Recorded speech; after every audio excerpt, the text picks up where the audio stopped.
Start.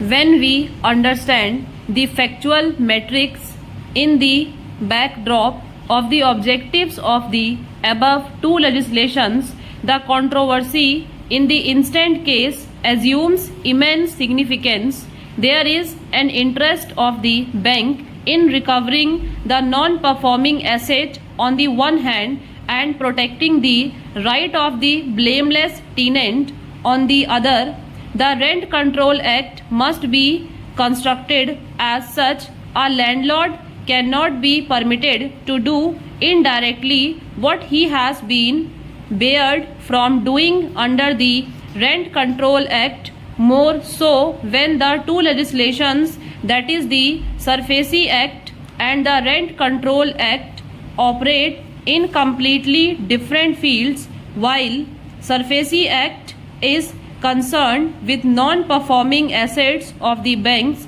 the Rent Control Act governs the relationship between the tenant and the landlord and specifies the rights and liabilities of each, as well as the rules of ejectment with respect to such tenants. These provisions of the SARFAESI Act cannot be used to override the provisions of the Rent Control Act. If the contentions of the learned counsel for the respondent banks are to be accepted,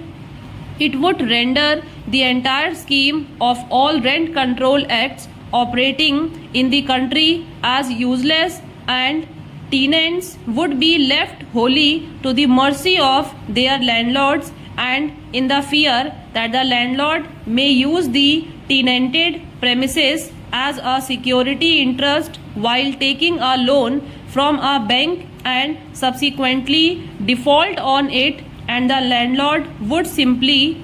have to give up a tenanted premises as a security interest to the creditor banks while he is still getting rent for the same. In case of default of the loan, the maximum brunt will be borne by the unsuspecting tenant, who would be evicted from the possession of the tenanted property by the bank under the provisions of the SARFAESI Act. Under no circumstances can this be permitted, more so in view of the statutory protections to the tenants under the Rent Control Act, and also in respect of contractual tenants along with the possession of their properties, which shall be obtained with due process of law.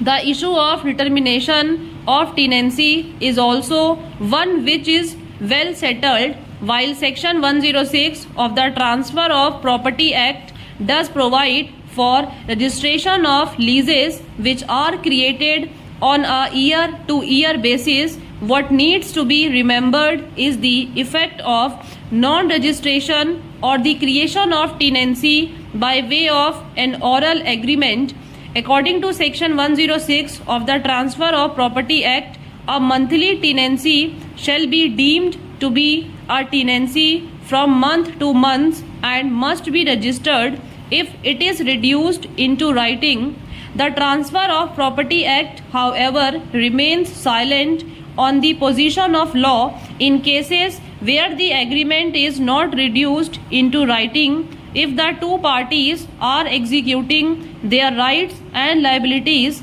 in the nature of a landlord-tenant relationship, and if regular rent is being paid and accepted, then the mere factum of non-registration of need will not make the lease itself